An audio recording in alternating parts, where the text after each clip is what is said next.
The president is creating a new branch, Space Force, which Mark will run. What? Hey everybody, this is Darren Van Dam and you are watching Flick Connection, and today I want to tell you about the best movies and shows Netflix is adding in May 2020.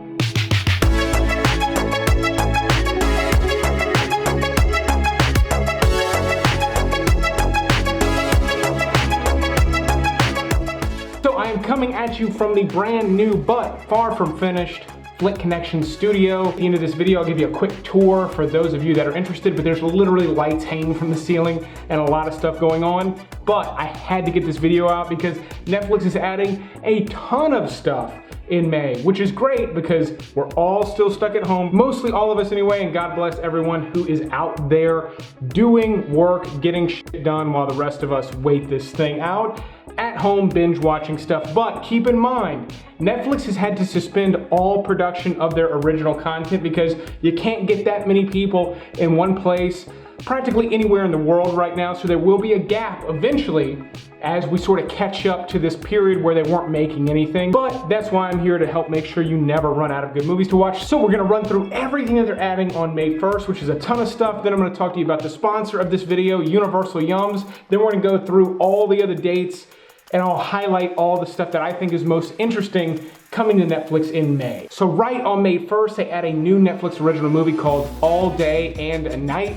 This is a prison movie starring Jeffrey Wright. I love him as an actor, so that is enough to get me interested. However, they tend to put movies that they're proud of, Netflix original movies, a little further in the month, like on a special day when nothing else is coming out, and they're putting it out on a day when they're adding a lot of stuff that people are gonna wanna watch, which has me a little bit hesitant, but I am gonna watch it. Hollywood is a new Netflix original series. It kind of looks like they're trying to do like a Mad Men thing with like old Hollywood. So far, the promo stuff didn't have me super interested, but Samara Weaving is in it and I love her, so I'll be checking it out to see if it's worth anything.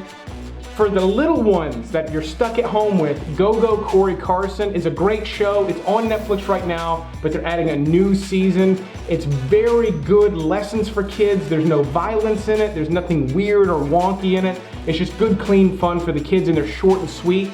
So if you haven't tuned into that yet and you've got little ones at home, be sure to check it out. Ace Ventura Pet Detective. Not a major fan of that movie. I know a lot of you probably are. I was told I looked like Ace Ventura in high school, so that might be why I'm not a fan of it. But that is getting added, as well as Back to the Future and Back to the Future Part 2. Part 3 is already on Netflix for some reason. Must be a licensing thing, but they're adding 1 and 2. Another great thing to watch with the family, especially if you got younger kids who haven't seen it. There's mild language in these movies that you may not remember, plus there's the whole incest thing with his mother. But even though I own them, I'm pretty sure I'm gonna turn them on Netflix at some point during May. Cracked Up, the Daryl Hammond story, is something I know very little about, other than the fact that I'm very interested in Daryl Hammond. He was a long-time cast member on SNL, famous for tons and tons of impressions. He's maybe the best impressionist they've ever had on that show. So I'm interested to see what this is all about. Den of Thieves is kind of a Michael Mann's Heat knockoff. That's actually pretty good. Now, if you try to compare it to Michael Mann's Heat, which is a masterpiece and I think one of the best crime movies ever made, it falls very, very short. But if you just sort of stumble across it and watch it, it's like kind of a fun crime movie. It's pretty damn good because it's so heavily influenced by Heat. So if you never bothered to watch this one, watch it, but just don't expect it to be a masterpiece. Jarhead 1, 2, and 3 are being added. My understanding is the sequels are nowhere near as fantastic as the original is. The original is just an amazing movie. It's really well done. It's actually directed by Sam Mendes, who most recently did 1917. And Jarhead features the same cinematographer, Roger Deakins, who's one of the best, if not the best cinematographer working today. So if you love 1917 and you never saw Jarhead, it's an intense movie, but very, very good. Madagascar 2, Escape to Africa gets added. Another great one just to kind of keep the kids busy. If you just need 90 minutes to yourself, this one's a pretty good one for them to watch. And then another one that you're not going to want to miss, that's okay for slightly older kids because it's got some heavy themes, is Song of the Sea. This one is beautifully animated. It's all hand drawn. It's got this like Irish mysticism thing going on. It's just really Great stuff that's gonna be over your kids' heads. Now they're gonna enjoy it because there is sort of a baseline simplicity to it, but I think most adults will enjoy watching this with their kids, probably more than the kids will, to be honest. The Underworld trilogy gets added. To me, these don't have a whole lot of merit in terms of their filmmaking and storytelling, but Kate Beckinsale looks banging in those leather outfits, so they're worth watching to me, and then you do get some just kind of fun special effects and stuff. I happen to think the first one is the best, so if you've never watched those, if you don't like the first one, you probably don't want to bother with the others. If you love the first one though, by all means, blow through that trilogy. And then finally, on the first, they're adding Willy Wonka and the Chocolate Factory and Charlie and the Chocolate Factory, the Tim Burton remake. Charlie and the Chocolate Factory was the actual name of the book. Willy Wonka and the Chocolate Factory was the name of the movie with Gene Wilder. I happen to think that that movie is, I don't want to say one of the greatest movies of all time, but it's certainly one of my favorites. I think Gene Wilder is a total PIMP as Willy Wonka. I mean, he really kills it in that movie. To this day, I still love watching that movie because of Gene Wilder's performance. We are the music makers, and we are the dreamers of dreams. And then on the flip side, I happen to think that while I like Johnny Depp a lot, and there's a great Johnny Depp movie way down this list later in the month, I happen to think that his Willy Wonka is one of his worst performances, oddly enough. And you can take that to the bank. But speaking of sweets, let's talk about today's sponsor, Universal Yums. This is a snack service where they deliver a custom snack box to you. There are 3 different sizes at 3 different price points.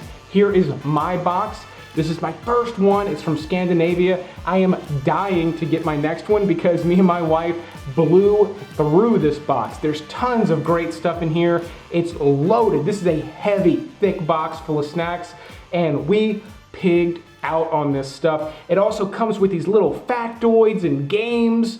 All of this stuff was from different countries within Scandinavia, and almost all of it was tasty. There was a licorice thing in there that was interesting that I did not like, but I loved everything else in there. And it was such a cool thing because we made an evening out of it. We did like a date night thing. We had planned to taste test these while we watched a movie, and it was too interesting, so we turned the movie off. We have not been able to go on a date in what seems like ages now, and Universal Yums was just a really nice break from the grind of this virus thing. So I highly recommend it. We enjoyed it. Go check out the link in the description and check out the price points. See if one's right for you. Check it out. See where the next one's coming from and get it delivered. It was a ton of fun. Speaking of a ton of fun and moving on with the list, on May 5th, there's a new Jerry Seinfeld special called 23 Hours to Kill. I am a big Seinfeld fan. I've watched every episode countless times. I love the show and I love his classic stand-up. I feel like some of the early stuff that Netflix did with him was a little bit weak because he was just rehashing stuff. My understanding is this is new material that's up to date. It's modern. It's about modern problems and things. I cannot wait to watch this one. I'm a fan of his. Even though I hear he's actually an asshole in real life, I still really am looking forward to this comedy special. On May 8th, they're adding Dead to Me Season 2. This was a popular show. I didn't personally get into it, but I actually love both of the ladies that lead this off, Linda Cardellini and Christina Applegate. I think they're great. I like the concept. So if you were a fan of this, get ready for Season 2, and if you haven't watched it, maybe check out the first episode of Season 1 and see if it's something you want to blow through. May 11th brings 2 Netflix original titles I'm interested in. One is called Have a Good Trip, Adventures in Psychedelics. I find the topic interesting. It looks like kind of a quirky kind of a take on it, but it should have some good information about psychedelics, so I'm gonna be checking that out. I'm interested in it, and it looks like it could be a fun watch. And then Trial by Media is a new Netflix crime documentary. They have been killing it in the true crime game. In fact, they did a whole video about nothing but their best true crime series. I'll put a link to that in the description, but this one certainly looks interesting enough for me to watch. Oh boy, I do like kissing you. And I you. But planning is also fun.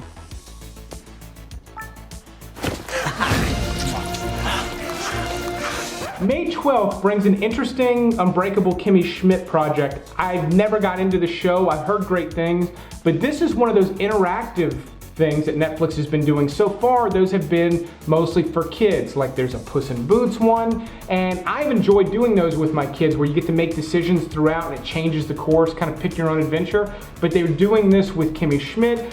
It's interesting because Daniel Radcliffe has a role. John Hamm is in it. So I'll be maybe checking this one out one night just for something fun and different to do, again, to break up the stress and monotony of this lockdown situation. May 13th brings another Netflix Adam Sandler production. He may be in this, but this is more of a David Spade movie called The Wrong Missy. While I've not been a big fan of these movies, I have watched a handful of the ones that Netflix has added over the past couple of years, and they're surprisingly good. Like, they're fun. As long as you don't try to take them too seriously and you don't take yourself too seriously, you can have fun with these. They are hit and miss. I'll check this one out and I'll probably let you know in a future video whether it's any good or not. Riverdale season 4 gets added. Not my cup of tea personally, but Mrs. Van Dam was a fan of this at one time, and if you were, get ready for season 4. District 9 gets added back, and while I love District 9, they add it, they take it away, they add it, they take it away, they add it, they take it away. I own the movie, so I don't really care, but if you never watched this sci-fi gem, it is just a really amazing movie. It really kind of took the world by storm when it came out, especially to be sort of a $30 million project. It looks like a $150 million project. And I love it. I love everything about it. I wish we had gotten a sequel. Instead of Netflix paying to get it and bring it back and leave and bring it back, Netflix just fund a sequel to District 9. It'll be less money than you paid Jerry Seinfeld, and it will be a killer project. Just do it. Also on the 15th, Magic for Humans, a new season gets added. This is kind of like David Blaine stuff, however. While I do find the host to be kind of jovial and fun, some of the illusions look like bullshit to the point that I don't think they're really doing what they're showing us in front of the people. I think there's a little bit of sleight of hand going on with the editing, which is either a major compliment to that magician or I busted him. Daddy, how long did it take you to go through a bank? About 1 minute, 40 seconds, flat. May 16th brings Public Enemies, which is another Michael Mann crime movie. I mentioned Heat earlier on. They're not adding that back to Netflix, but Public Enemies is a good one. This is about John Dillinger, and I love everything about this movie. I love that it's Michael Mann directing it. I love the time period. I love the John Dillinger story. I love that they staged his famous prison break within the same prison that he broke out of, and they staged it exactly the way that it occurred. Really, really impressive stuff. Far from my favorite Michael Mann movie, but he's one of my favorite directors, so I still really enjoy this movie. If you've never seen it, I highly recommend it. And another great one from a fantastic director is United 93. This is directed by Paul Greengrass, who went on to do movies like Captain Phillips, but this is about the United 93 plane crash, I guess we'll call it, where the passengers overthrew the terrorists on 9/11 and ultimately crashed the plane, killing everyone, yet saving countless lives because the plane was not able to crash into a crowded building. It's a really intense watch. So while you're under quarantine, might not be the best time, but it feels very real. It feels almost like a documentary. It's that intense. I think it's an important movie to watch. It's a good movie to watch to help you remember so you don't forget the intensity of that day and what happened to people in this country back in 2001, but watch it when you're in the right mood for it, but it is very, very well executed. Now on the 22nd, they're adding The Lovebirds, which I thought was gonna be a major theatrical release for the summer. This stars Kamal Nanjiani and Issa Rae, both funny performers, and this is from the same people that produced and directed Stuber, which was kind of a mediocre movie. I really didn't enjoy it that much, even though I was on the set for it for a day. But had it been a Netflix original, I think I would have enjoyed it much more, so I'm actually looking forward to seeing this one. Trailer Park Boys, the animated series season 2 also gets added, as well as one of my favorite movies of 2019, Uncut Gems, which means you can watch a lot of my favorite movies from 2019 right now on streaming services. I just did another video about the fact that Parasite and 29 other great movies are on Hulu right now. There will be a link to that in the description. While I love, and I mean love, Uncut Gems, I do appreciate the fact that it is not for everybody. This is also produced by Martin Scorsese and is directed by the same brothers that did Good Time. So if you love old school Scorsese movies like Mean Streets, that's a deep cut. If you love Mean Streets and you liked Good Time, which is also currently on Netflix, watch Uncut Gems, trust me. If neither of those things interest you, there's a good chance you're not gonna like it. This one fell into kind of a weird place where Adam Sandler fans went and watched it and hated it, and then I think people that don't like Adam Sandler avoided it when they otherwise would have loved this movie. It's an intense ride, but it's really, really great. And then on the 27th, one that's way more accessible, I recommend almost everyone watch this that's old enough to watch, like a kind of graphic crime movie that involves some rapes. But Matthew McConaughey is in The Lincoln Lawyer, which is just a really good courtroom drama. McConaughey is great in it. The concept of him being this lawyer that rides around in this old Lincoln is great. The antagonist in this one is really well put together.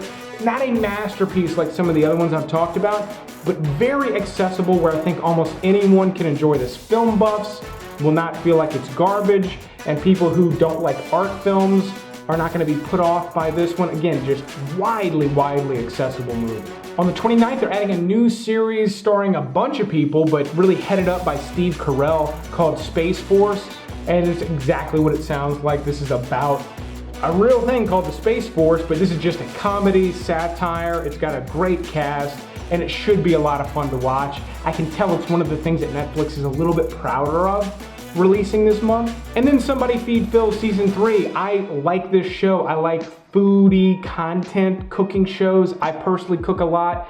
Phil is a great host. He's really funny. He was a longtime writer on shows like Everybody Loves Raymond, so he himself is funny, and he's just traveling the world eating. It's really fun stuff. So that is it for everything getting added. But here is everything leaving. Now, I know I'm showing these to you quickly.